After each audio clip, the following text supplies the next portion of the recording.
This is a podcast interview with Wheel of Fortune winner Joy Hearn. Are you listening? So this is a podcast interview with Wheel of Fortune winner Joy Hearn. Her story is so fascinating for a number of reasons. She won $50,000 and a number of prizes from a popular game show in the United States, Wheel of Fortune. In this interview, she discusses what it was like to be on the show, to be in the spotlight, the pressures involved, and she actually had some very serendipitous things happen to her prior to getting selected to be on the show, including a vision with very specific details about the show that came to fruition. It's a fascinating interview, and I am so excited to share it with you. Without further ado, let's get to it now. Here is my podcast interview with Wheel of Fortune winner Joy Hearn. So I'm here with Joy Hearn, who won $50,000 from the Wheel of Fortune in 2015, but her story is really fantastic for a number of reasons. But Joy, how are you today? I am great.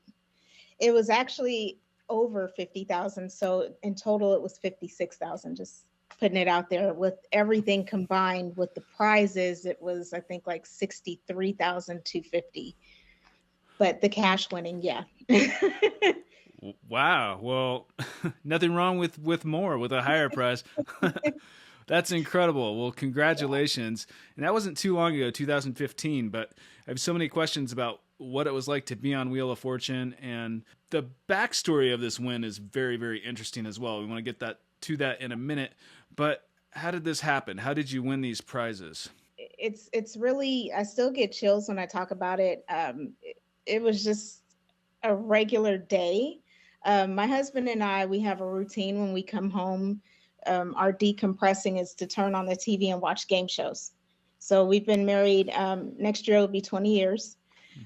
So we just that's our thing. That's our bonding. We sit in front of the TV and we kind of compete with each other to see who can answer stuff the quickest. So that night it was Wheel of Fortune, and I was sitting on the couch, and I think they were like in the toss-up round. And I just looked at him and I said, I just saw myself standing in the blue section. He's like, what? What does that even mean? I was like, I don't know. I was like, I just saw myself on TV standing in the blue section. And I said, I think I'm supposed to go apply. Right. And so he goes, okay. He'd been encouraging me for about, I want to say 4 years prior to apply. And I always found a reason why I couldn't. I talked myself out of it. I would say like, no, I don't have like the look, whatever that meant. I always found a way not to do it. But that day it just gripped me, and I didn't understand what I was feeling. So I said, I'm going to go make a video. And I think I did it in like 60 seconds. I went to YouTube because at the time you had to submit a link through YouTube and apply. And so I submitted my video, and I came back and I said, well, that'll be nice if that happens. It would be really cool. And he said, yeah. And I kind of just left it there. And then we came back the next night, and I said, well, if I'm going to be on the show, I should probably practice and pretend I'm spinning the wheel.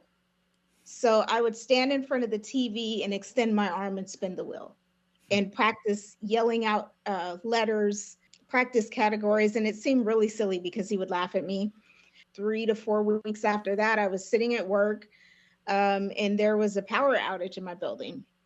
And so I was like, oh, I'm going to wait until they turn the power back on. And I looked at my phone, and there was this email that I thought was a spam email.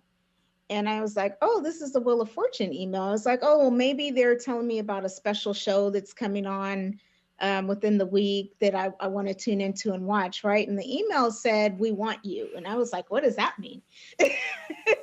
And I continued to read, and there was this invitation to an audition, and I freaked out. And I said, whoa. And I called my husband. I was like, hey, I got an email to come down to Culver City, California and audition for the show. And he's like, really? He's like, so you're going to go, right? And I was like, I don't know. And he was like, are you kidding me? Go.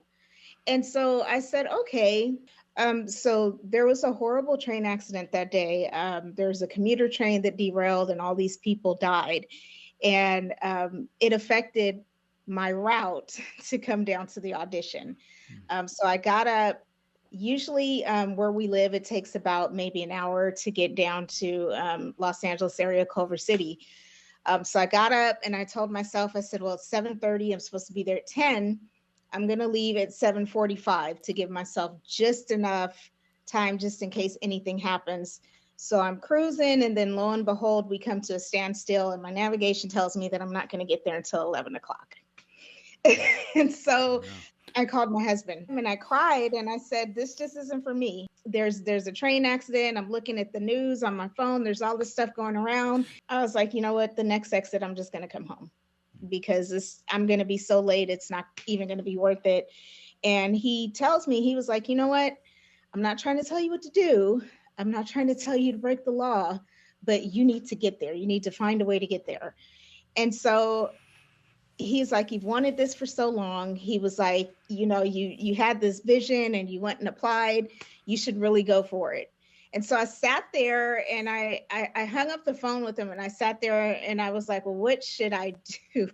So I got in the carpool lane and floored it and got off at my exit, and I had 1 minute remaining to walk in the door. And I was running, and there was this guy, it was at a hotel. And there was this guy, and he just kind of went like that. And he signaled me like, hurry, hurry, they're going to close the door. You know, without me telling him, he knew what I was there for. And so they were actually getting ready to close the door. And a lady says, oh, there's one more person. Come on in. And I was like, oh, well, now I'm going to be the standout person who was late. They're really not going to choose me, right? So she closed the door and she's like, hi. She's like, we're so glad you made it. And I'm like, this lady's being really, really nice for someone who was supposed to be here and I'm late. So I said, whatever. And I just went with it. Actually, before we went through the audition, they told us that people in California don't have priority for the game show. They get so many applicants from all throughout the 50 states that usually people in California are standby applicants. So if, for instance, you don't make it, there's somebody here they can pull from to be on the show. So I said, okay. So I was like excited at the fact that I might be a standby. And then they said something else. They said, well, usually it takes about 2 years from when you apply. And so I was like, okay. I said, well, I'm going to be on it 2 years. This is what I'm telling myself. And I went through the motions. They did a game. We did, you know, mock games and bonus rounds and things like that. And so what actually happened is they sent a group of people home and they said, okay, thank you for coming. And they had myself and this other group stay and we continued to play.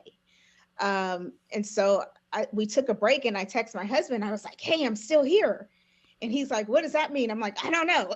But they sent a group of people home and I'm still here. And I was like, I'm going to be on the show in 2 years. And he goes, okay. He's like, you're really excited. I was like, yeah, I'm just like so happy to be here. And we come back in from the break and there's 3 individuals. And so they're explaining the process like, hey, you're going to get a letter within the next few weeks telling you within this time frame, within the next 2 years when you're going to be on the show. And so I was like, cool. And so they walked outside for, it seemed like forever. And it must have been like maybe 3 to 5 minutes. And they came back in and one lady said, well, we just received word that we need an actual contestant to be on the show in 2 days. And so I was like, that's nice. And I honestly don't remember everything she said, but there were these people crowding around me and they said, you did it. And I was like, what did I do? And so they were like, your name is Joy, right? And I'm like, yeah. They're like, they called your name. You're going to be on the show in 2 days. And I was like, nah. And so they walked up, one of the producers walked up and she gave me a package. She said, congratulations. She was like, this is the location that you're going to report to. And my whole world froze. And it was kind of like, oh, okay, I just did that. So wow. I didn't know what to do. And then I got really scared. And I was like, oh my God, 2 days, I don't have time to prepare. I'm going to bomb this. And so I just, that whole negative talk and self-doubt just came back right away. And I remember I called my husband and he said, well, how'd it go? I said, well, I was like, I got to go to Culver City in 2 days. And he said, for what? And I started screaming. I was like, they picked me. I'm going to be on the show. And he goes, okay. And so fast forward to the 2 days that came, and we got to walk around the studio and, meet Vanna White and see the set and everything. And they said, okay, well, this is where you're going to be standing, Joy. You're going to be in the blue section. And I was like, excuse me? And they were like, yeah, you're going to be here. And then your other two players are going to be here. And I was like, oh no. Rewind a minute. So when we first started this conversation, you mentioned that you were visualizing yourself in the blue section when you were watching with your husband. Yeah. And then you ended up there. Was that surreal? I mean, what did that feel like? It was like almost an out-of-body experience. Because I kept asking, I was like, I'm standing right here in the blue. And they're like, yeah, you're right here in the blue. And I kind of stopped and I paused and just kind of blanked out. Like, I'm actually here and this is really happening. We have a lot of viewers from the United States, but we also have a lot of viewers from all over the world. So people that might not be familiar with this game, Wheel of Fortune, which is a popular game show on television in the United States and perhaps other countries. But for anyone that's not familiar with this, how does the game work? So basically there's different rounds of the game. So you have your toss-up round where they have a board and letters are revealed individually and you're timed onto how quickly you can solve whatever the phrase is for that puzzle. The first one, there was this guy, he was just amazing and he chimed in right away and he solved it. And I was like, uh-oh, I bit off more than I could chew. I really don't think I should be here. And the second round came up. So there's 3 toss-ups. So the second toss-up came up and the guy starts clicking in again. And I'm like, oh no, he's really good. But he got it wrong. And so I told myself, relax. And this is happening in all of a matter of like 10 to 15 seconds in my head. Relax. You can do this. And I buzzed in and I got it. And so second one, I'd won the second one. And I remember telling myself, you know what, just chill out. Whatever you did, you deserve to be here. Just have fun and just relax and just go with it. After the second toss up, you play the main game. So we started doing the main game and I remember breathing and telling myself in my head, don't freak out, have fun, just spin the wheel.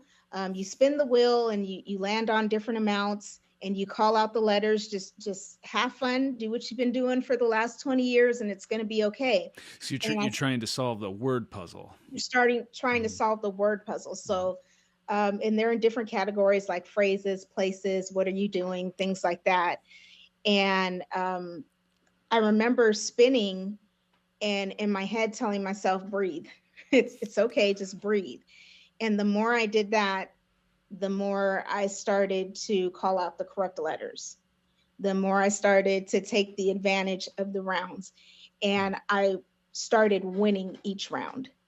And it was to the point, I think by the second round that we had with the phrases, there was no way anybody could catch me. So when that happened, I think I had already won like close to, by that time, 20 something thousand. And I remember taking a break, you leave the set and they patch up your makeup and everything to come back to the next round. And I remember staring and looking at the board and looking back at the blue section, then looking back at the board like, oh my God, I really did this. But I'll tell you something else that was, that almost made me faint on the set. When my husband and I got married, we were so broke and we'd always wanted to go to St. Thomas. And so just over the years, I'd be like, we'd really love to go take a vacation to St. Thomas. So there is a round on Wheel of Fortune where you win a trip. And during that round, I won a trip to St. Thomas. Wow. Congratulations. Yeah. So, and I think when that happened, I was like, oh my God, I don't understand what's happening, but this is happening. um, and I relaxed and calmed myself and said, you know what, this, you did this. You thought it. You had the audacity to follow through with it and visualize and see yourself doing it. And yes, this is really happening. You're really doing this. So after that, we came back and we had more rounds. I'm spinning the wheel, and they have a category called the same letter, where basically if you land on the same letter, you get a bonus. I believe it was like $1,000 bonus in addition to the prize. But one of the wedges that I spun was a $3,500 wedge. And so same letter category is like one of my favorite ones ever, because there's something about when I'm watching people on TV and they do it and they uncover it and like this euphoria that comes over them. And I always said, I want that to happen to me too. Well, that happened to me. I landed on a $3,500 wedge, and I looked at the board and I was like, that same letter is a P, right? So I saw this pattern going on and I called out the P, and all these P's lit up. The puzzle was perplexing puzzle pieces. And I couldn't even calculate like how much I'd won by then, but that was another like, oh my God, I just did that too. Yeah, and so that was the catalyst that took me over to where nobody could catch me. And so that's when I was just like, oh my God, I won. And then we got to the bonus round and I won like an additional 32,000. How did that happen in the bonus round? So the bonus round, there's a smaller wheel, not nearly as large as, it's probably like the size of a round dining room table. And it has handles where you can spin it. And there's all these different dollar amounts, but you don't know what the dollar amounts are because there's letters covering each amount. So it's kind of like a surprise what you're going to win. And I remember that puzzle being within the hour. That was the answer. And I remember being so stumped because I didn't know what it was. And so I said, you know what, I'm going to call out the letters that I know are there. You have in the bonus round, they give you RST, LNE, and then you can call out 3 additional consonants and a vowel. And so I called out an H because I said I knew the word the is in there. And then the H's started to light up the board. And I said, oh my God, in my mind, I said, I see it. And then you have 10 seconds to solve. I said within the hour, and then boom, they're like, yeah, you won that. And the whole thing happened, it seems like forever on TV. The whole thing happened maybe in like 15 minutes. And then when I kind of like stepped back into myself, I'm like, wow, you really just did that. You really just stood in the blue section. You really just did what you said you were going to do. And you did it, you know, in this time frame. It was just surreal. I'd never experienced anything like that before. Oh my gosh. Yeah. I mean, that has to be very surreal, and especially after having visualized all of these things and then they happened. I mean, yeah, you know, because I caught a couple of interviews that you've done, and I think what stood out for me is these people that always talk about this feeling that they had, right? And how it was a different feeling than anything else. And when I heard that, I was like, oh yeah, I know what that feels like. That happened to me. I'd never experienced anything like that, to the point where it's like something was pushing me saying, hey, you need to do this. And I couldn't figure out what it was or why, but it was different this time, because I thought about it over the years like, oh, that'd be nice. But this particular day, it was overpowering. It was just very different. I could feel it. And the funny thing is, back then, I didn't really understand the whole visualization process and the power of that. I just thought, you know. So when you say you could feel it and it felt different than anything else, are you referring to when you initially had this vision when you were watching it on television? Yes. Okay. I can't even tell you how many times over the past 20 years we've sat down and watched. And, you're just an average person watching TV and you're saying, oh, well, this would be nice, or the idea would be nice. But that particular day, it was like something was saying, hey, you need to go do this now. And I saw myself standing in the blue section. And I was like, that's weird. Telling my husband, and I was like, no, I really saw myself standing there. It's almost to the outfit that I wore. I told him, I was like, I was standing in like this, I said, I don't know if it was like pinkish or red. I was like, but I had on all black and I had this color that popped, and I've never experienced anything like that before. I still can't explain it to this day, but when you partner visualization and then actually acting on it and releasing that, I mean, there's just so much power. And then hearing these other people and their stories, I was like, oh my God, I've done that too. So yeah. When you were on the show, was it nerve-wracking? What did that feel like to actually be under the lights on the show? Vanna White's there. Was it Pat Sajak? I'm not sure who the... Vanna White. Yeah. It is so stressful and so nerve-wracking. You can't talk to anyone. You can't make eye contact with the audience. You can bring, I believe at that time, you could bring up to 3 people as your guests to come support you. But so you don't know when you're going on. I'll just say that. You find out when you get there. They literally have this hat, and they have everybody pick a number out of the hat, and they tape 6 shows per day. So depending on what number you pulled, that's where you're going to be on the 1st, 2nd, 3rd, 4th, 5th, or 6th. I had the 6th one.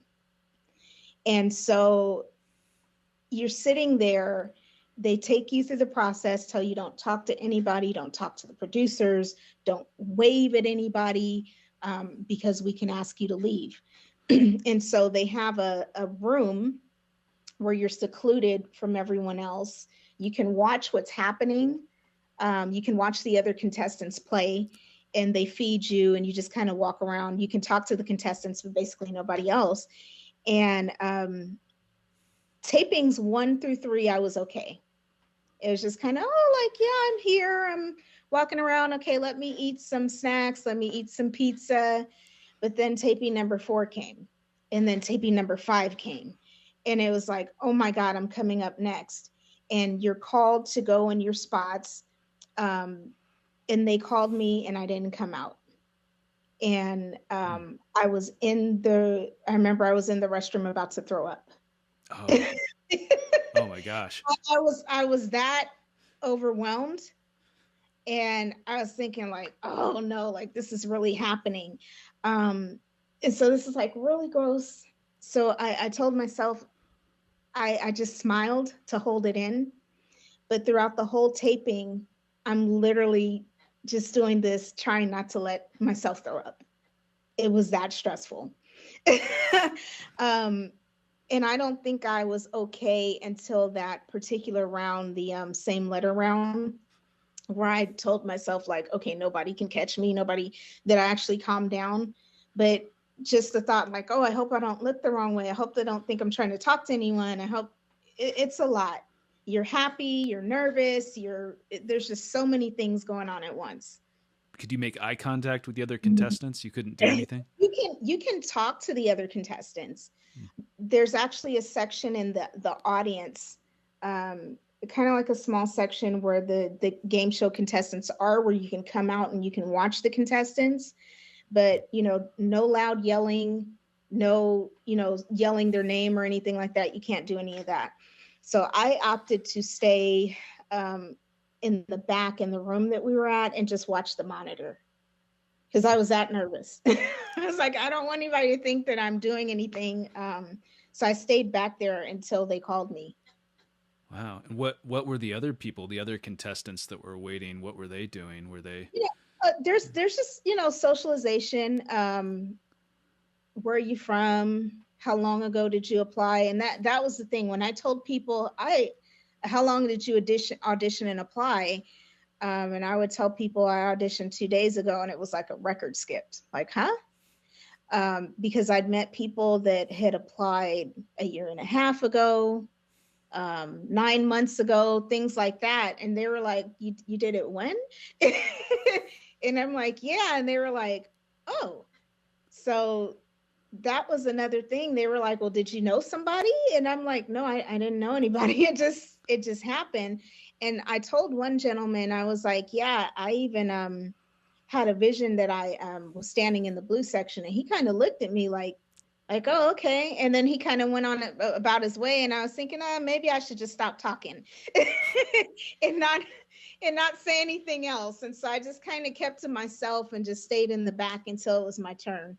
In this blue section, for people that haven't seen the show, I mean, obviously there's different colored sections, but yeah, how does that work? So it just, I guess it's just the colors of the color scheme of the set. You have red, yellow, and blue. There's 3 spaces. And then each contestant comes and stands in the space, and you spin the wheel. The wheel is incredibly heavy. It looks really simple to spin on TV, but we spent about an hour practicing holding it and grabbing it and spinning it. Before the show. Yeah.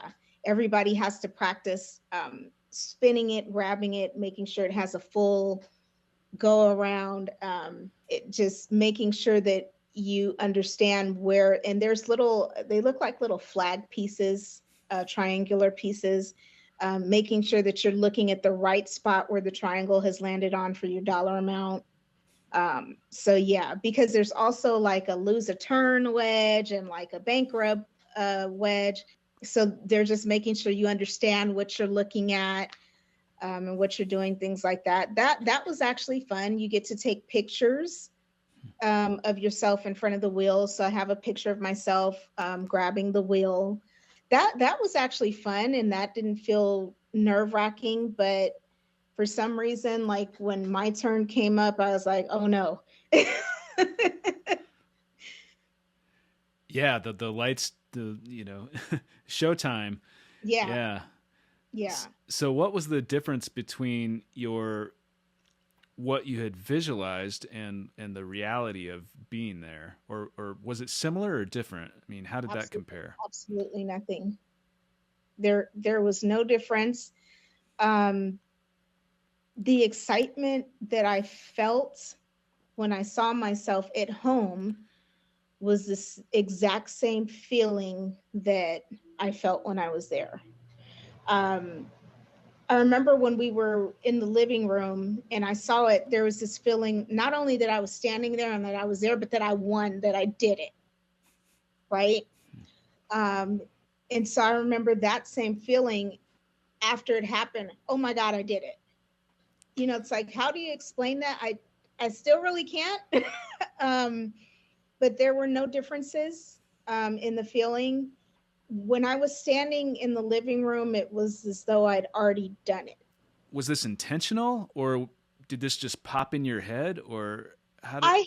I had no intention other than, the monotonous daily routine that we had of just coming home and unwinding. I had no intentions that day of applying for anything. It grabbed me. It was just out of the blue. And when it happened, it was, oh, this is weird. This is different. And so I told him, because he was kind of looking at me and he was like, what's up? And I was like, I just saw myself standing in the blue section. That never happened before.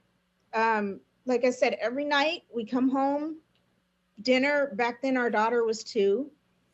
So my daughter was running around the living room, and I was just like, it was a normal day. And then all of a sudden, then boom, here this comes.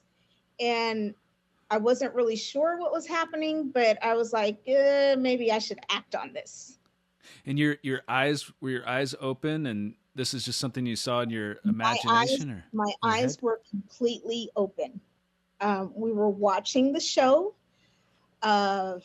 And I believe there was a woman that was a teacher or something. And I love teachers. And I remember saying something like, "Oh, I really hope she wins, like team teachers."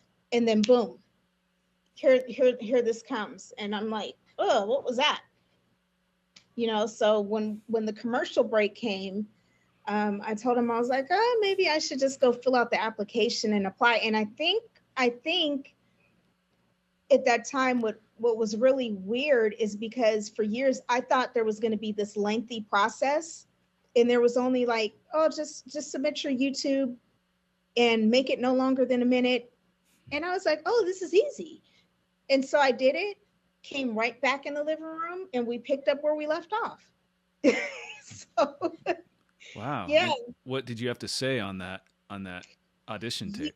You had to state your name, where you were from, why you want to be on the show, and something interesting about yourself. And so I remember just being honest. Hi, Pat. Hi, Vanna. My name's Joy Hearn, and I'm from Lancaster, California. And I would like to be a contestant on the show, of course. I think I'd be a good contestant because I'm very competitive. I like fun, and I love winning. I just love the thrill of just the intensity of the moment of trying to win something. And I hope to see you guys soon, and I hope to be able to have a lot of fun with you guys on the show. Thanks. Talk to you later. Bye.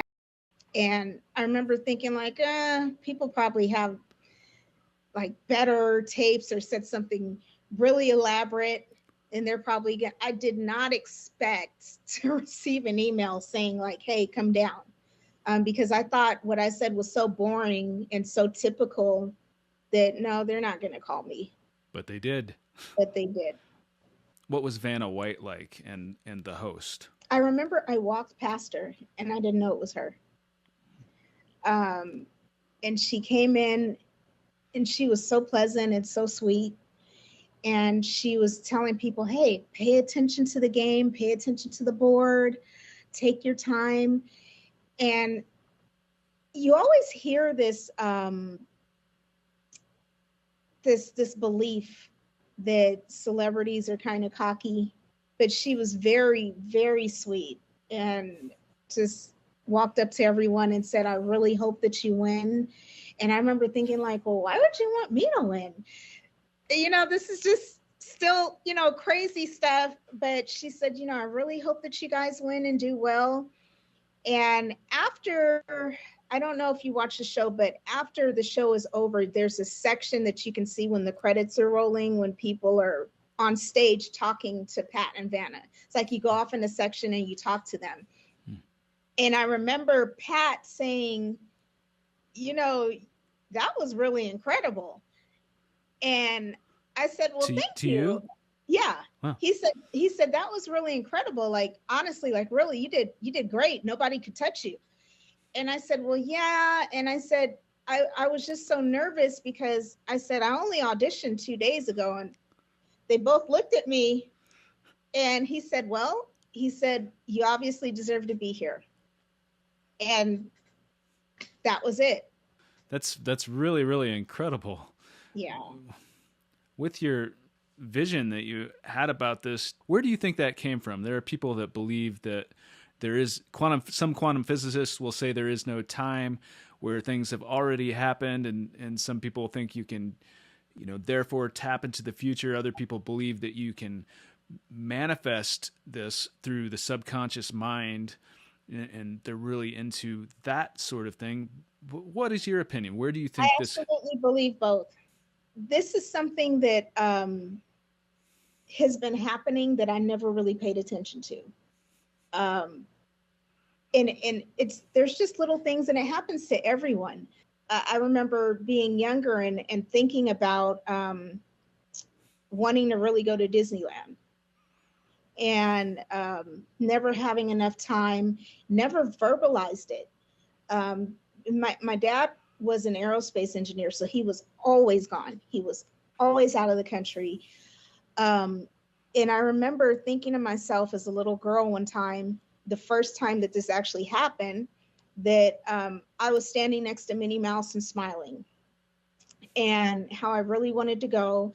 And my father came home that year from Korea, and he said, you know what? I really want to take you guys to Disneyland. And this was something that I never spoke, that I never said. And so these little things would happen along the way, but we call it coincidence, right? And I don't believe in coincidence. I believe in absolute. I believe in definitive. I believe in the subconscious mind always working. Um, I absolutely believe that. And I've had incidents even after Wheel of Fortune where I've maybe thought of something. For instance, this happened during the pandemic. My husband, I told him, I was like, it would be cool if we could go to Disney World, but it's just like so crazy expensive, the fare, the flights, and things like that. And I said, but, I blurted something out. I said, I've had thoughts of, you and I, and my daughter's name is Kayla, I and Kayla just having a blast at Disney World. I was like, I've just had like this feeling that it's great. And I remember it was in April of 2021, where I said, well, let's just see. And so I remember we found a flight for the three of us for like $600. They were having like a special promotion where everything that I said, we ended up doing. So I don't believe in luck. I don't believe in just so happened, because you hear people say, oh, it just so happened that, like, no. Somewhere in your subconscious mind, you were creating that. You were creating that reality. And then you acted on it and it manifested. So yeah, when people say, oh, you're lucky, I kind of get offended. I'm like, no, that's not how it works. There's no such thing as luck. Like, you can do this too. Anybody can do it. You just have to understand how your thought process and how the mind works and how thoughts become things and how we think it, speak it, act on it. You can have it, but you sound crazy when you say things like that to the average person who doesn't believe. So when I believe it was Mark Houghton that you had on the show, and I'd been listening to him for a couple of years, and I'm like, yeah, he's absolutely on the ball with that stuff, because I called it luck for years until that situation happened. And I'm like, okay, there's something bigger behind the scenes going on here. For it to be that precise, for it to be that accurate, for the exact outcome to happen down to the spot that I was standing in, that's not coincidence. So yeah. Yeah, it's incredible. That's really fascinating. This originates from a thought, right? I love comedy. One of my favorite comedians, Jim Carrey, one of the things that I always heard him say is that for years he would see himself getting, I believe it was like a $10 million check. Even when he was broke, when he was struggling. And then he took it a step higher and actually had the nerve to write it out. And I think there was an interview where he said one of his, when he made it, I don't know if it was The Mask or what movie it was, but I believe it was Dumb and Dumber, and he Dumb and Dumber mentioned that on an episode of Oprah. Oprah, yes, where the payout was $10 million. And it's like, whoa, if you're working this process, and I think people won't work the process because sometimes it's not instant. And we live in a society that insta society, everything right now, right now, right now, right now. But there's a process to it. And I think that's where people want to do it and want to believe in it, because it doesn't happen so quickly or as fast as they think that they should, they say, oh, well, this stuff isn't real. It doesn't really happen that way.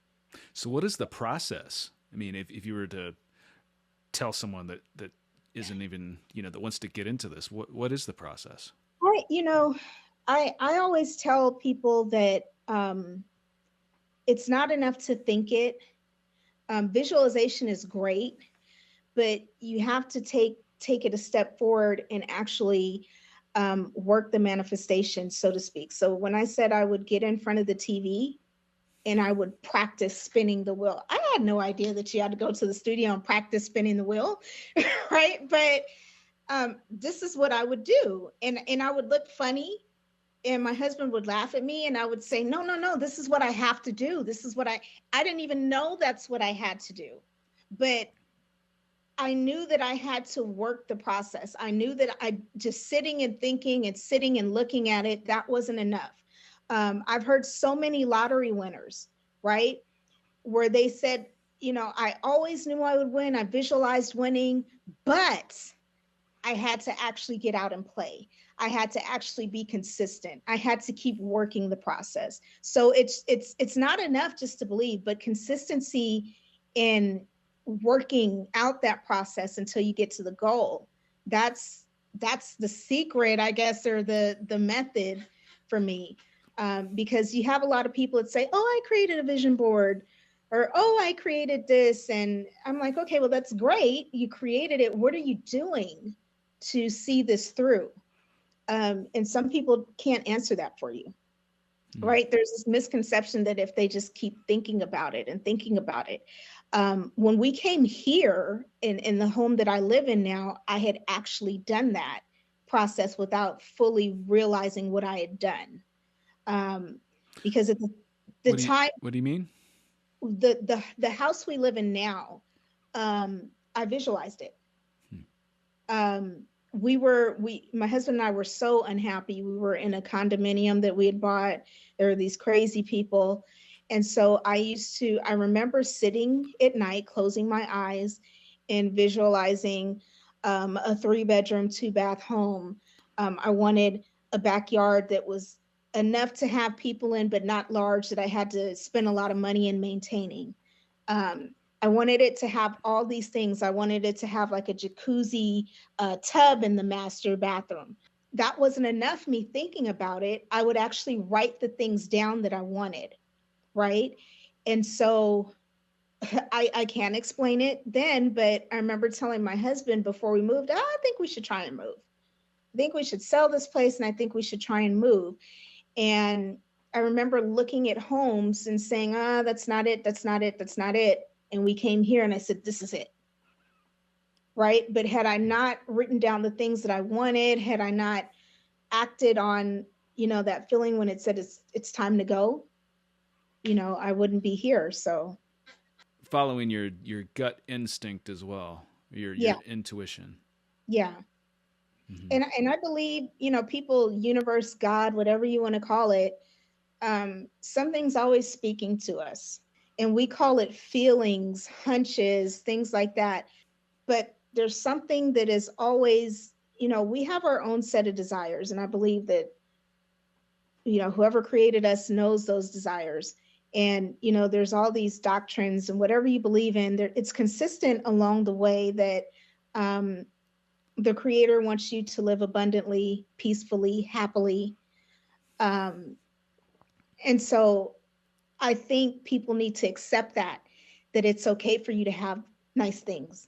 It's okay for you to be a winner, because this was the plan or blueprint for your life, so to speak, for you to be happy, for you to be whole, for you to have the desires of your heart. And once you understand that, I think it becomes easier to tap into those intuitions and for you to understand, like, aha, this is what's happening right here. This is what's going on, but I didn't really understand that until the Wheel of Fortune thing happened. Which is extraordinary. It's amazing. So when you tap into it, how do you do that? I mean, I have my own opinion, but everyone is different. But how do you tap into this intuition, this source, this knowledge? If there's something that I really want, or if there's something that I'm struggling with, I'm looking for a solution to my answer, so to speak, I always get really, really quiet and really, really still. And I start paying attention to the things that are happening around me. And it's kind of like, okay, what is this trying to show me? What is it trying to tell me? Because I will have like feelings or intuition, but it's not until I quiet my mind and actually just kind of like digest things that have happened, that have unfolded in front of me, that I say, oh, okay, this is what's happening. And it's not something that happens like, every day, but every now and then throughout my whole life, this has happened. But I never came into the acceptance of it until Wheel of Fortune, that this is what's going on. And you hear people say all the time, like, oh, I was just thinking about this song and I hadn't heard it in years and it came on the radio, or crazy things like that. Actually, there's a woman from California. She was a lottery winner, as a matter of fact. And I remember seeing her story on TV, and she had, I believe, her brother's children. Something happened. I believe her brother died, and she won something like $100 million or something like that. She split it with her father. Yeah, so that's Cynthia Stafford. Yeah, I interviewed her. Oh wow! Did you? Yeah, a few months ago I interviewed her. Oh wow! And she's very much into manifestation and all of this stuff. But yeah, her story is really remarkable. Incredible. It's incredible. And I heard her talk about how she picked, like, she wrote it down, right? She wrote it down. And so I heard her talk about the process of that, of how she would, even though what was going on around her, she always knew, and she didn't want to rush it, and that it was a matter of time. And I heard her say one time that she saw that amount and she played and she didn't win. And she accepted that this is not the moment that I'm going to win, but I'm still going to do this. Right? So I've learned to be at peace with the process, so to speak, right? That just because it doesn't happen right away, or just because you see it the first time and it doesn't happen, that does not mean that it's not going to happen. My father, actually, when I was a little girl, I lived out of the country in South Korea. And there was this guy that we'd met on base, and he always talked about the lottery. And so my dad was not a believer in playing the lottery. And he's like, oh, that stuff is rigged. And I remember this man saying, you don't believe enough. And that's okay. I'm going to win the lottery. And so this man went home. His mother passed away. He went home on military leave. His mother passed away, and he came back $5 million richer. Right? Wow. That's amazing.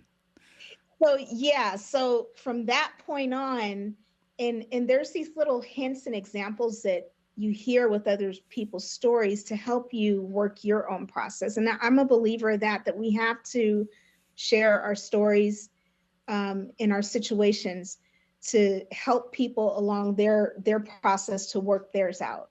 Because there might be somebody struggling that's saying like, oh, I really, really want to manifest this, or I really want that car, or I really want to do this. But that happens to lucky people, or that only happens to a certain kind of people. So I think like what you're doing is important too, because interviewing people and sharing these experiences, we all share a common denominator, so to speak, where we've all had that feeling, and we walked out the process. You know what I mean? What walked out the process in that we actually acted on the intuition. Mm-hmm. That we actually acted on it. Because I've heard so many people say, I watch a show called My Lottery Dream Home. Mm-hmm. Yeah. And I've heard all these people say that I had a feeling, and so I went and bought the ticket. Or, I had a feeling, and so I told my son to go to the store. every person has that.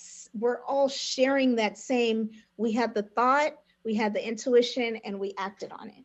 Right. And so that was the reward of having the audacity to believe and act out on that intuition, you know? Um, so yeah. Yeah, it's so interesting. I've interviewed quite a few lottery winners, and many of them do have had experiences very similar to that, where for one reason or another they really believed that it was going to happen before it did. It's very Yeah. interesting. I read a story of a young lady, I think she was like 18 from New Jersey, and she woke up and she said, "Today's my day." And she really believed it. And she went and bought a scratcher, I believe, and won like the $1 million payout. And they were asking her, "Well, how did you know? What did you do?" She said, "I believed it."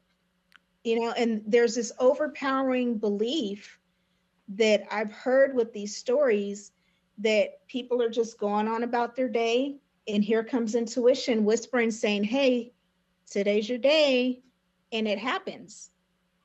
So, and I don't think, I think it would happen for a lot more people if they actually understood what was happening, and understood the intuition, and understood the power of actually acting on the intuition. That's so interesting. Yeah, intuition is just fascinating, and people that experience things before they've happened, and it's not just the lottery. I mean, it happens in your case with the Wheel of Fortune, but it could happen Mhm. with anything in life, really. I mean, it happens to people all the time. Oh yeah, definitely. I believe it. Yeah. I the experience just made me a firm believer. It just kind of grounded me in that belief. I believe there was a woman that you interviewed that I watched. She won like 1,000 a week for life. Hmm. Yeah, Taya Falls in Yeah, Canada. She won Cash for Life. cash for And, life. And I remember listening to her and thinking like, wow, like this is not a coincidence. Like people are doing this every day. And so that's what prompted me to like reach out to you, say, hey, like I didn't win the lottery, but I had the same process and it worked, and this is what happened for me. So yeah, well, it's really fascinating. I'm so glad that you did reach out to me. And winning the Wheel of Fortune, or this all these prizes on the Wheel of Fortune, is also extraordinary. And we are running kind of short on time, but I have a couple more questions that I do want to get to. One, your vacation with St. Thomas that you won, you dreamed about, you visualized this, imagined this vacation, and you got it. You yeah. won this prize, which is extraordinary. How was it? It was beautiful. I have a thing with the ocean, where the ocean just relaxes me, and and I've always wanted to see these crystal clear blue waters, and it was surreal. Mm-hmm. I I couldn't believe that we were actually there. I couldn't believe that this was the place that all these years ago we wanted to go to, but we could never afford it. And we're actually here in the way that it happened. Like, I told my husband all the time, like, how was it that that particular day the prize puzzle was St. Thomas and we've been wanting to go? You know, Yeah. and he's like, yeah. I'm like, that's not luck. I actually finally manifested this. From the time you win a prize on Wheel of Fortune, how do they get that to you? Do they just So wire you the money, or how does that work? I will say this. This is another incredible thing. After you win the show, you're taken to a room where you sign documents, and you have the option to forfeit anything you don't want. And so they usually tell you with the cash portion that you win, it can take about 4 months to get to you.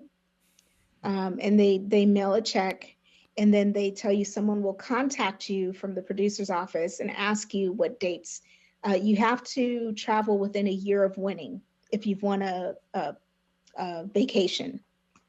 And so um, what's really going to blow your mind is that part. My husband had lost his job, actually. Um, And I think we were maybe 2 weeks out from the unemployment running out for him. And I remember thinking, oh, okay, well, within 4 months, this will give us, if we have any issues, we'll have a chance to catch up when I finally get the check. Well, 2 weeks later, I got the check, and we were 2 weeks out from his employment running out. And I remember he called me. He said, there's a FedEx package here from Wheel of Fortune with an envelope. And I brushed him off. I said, oh, that's the letter that they said they were going to send people about them being contestants. He's like, no. I opened it. He was like, there's a check in here. And I remember I was so nervous that I'd done something wrong. And I was like, no, they told me that it takes 4 months. And I was like, I don't want them to put a stop payment. We got to give it back.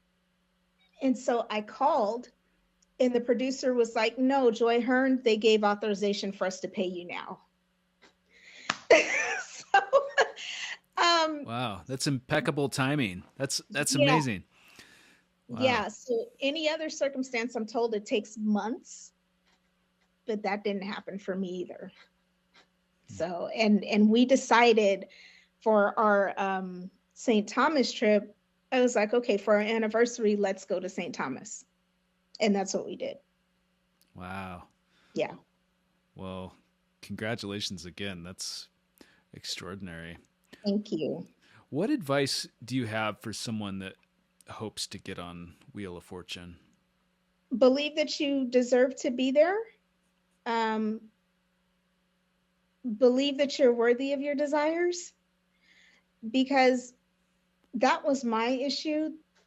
I always had the desire, but I didn't believe in myself. I didn't believe that it was okay for me to have those things. So that's my advice. If you want it, go for it, because something is pushing you anyway. The mere thought that you have that desire, that's already intuition speaking to you. That's what I believe our desires are, the intuition. So go with it, walk out the process. Don't be discouraged if it takes a long time, and just really enjoy it. The more that I began to enjoy the process, because I hadn't even been selected, just the fact that I was in the room was enough for me. I was really grateful to be there. And I said, worst case scenario, I'll be able to talk about that I auditioned for something and how fun it was. But just really enjoy the process. That would be my advice. That seems very wise. That seems like really good advice. Well, Joy, this is very inspiring, very, very positive. And I don't want to take up too much more of your time, but is there anything else that you wanted to say today that I don't know enough to ask, or that you just wanted to say today? No, this is just, I really love what you're doing. I'm a fan. I'm going to be watching more. I really think that what you're doing is part of something bigger, because you have to share people's experiences. There may be someone struggling with, they may be right there, they've had the intuition, but maybe they're afraid to act on it. So I really appreciate what you're doing, and I'll definitely be watching more and subscribing. This is awesome. Well, thank you so much. Thank you for taking the time. Thanks for your kind words. But your story is phenomenal, and to hear what it's like being on Wheel of Fortune is really fantastic. Just to hear that and try to envision what that might be like. So I really, really appreciate your time, and your story is fantastic and really inspiring. So thank you so much. It was a pleasure meeting you today. Thank you. Pleasure as well. So that was my podcast interview with Joy Hearn. If you liked this video, go ahead and hit the like button and let me know in the comments, what did you think of this interview, and what do you think about having a vision about something before it happens in real life? What do you think about this? I love checking out your comments. There are new podcast interviews and videos coming soon on this channel. As always, thank you so much for watching, and thank you for your support. As always, thank you so much.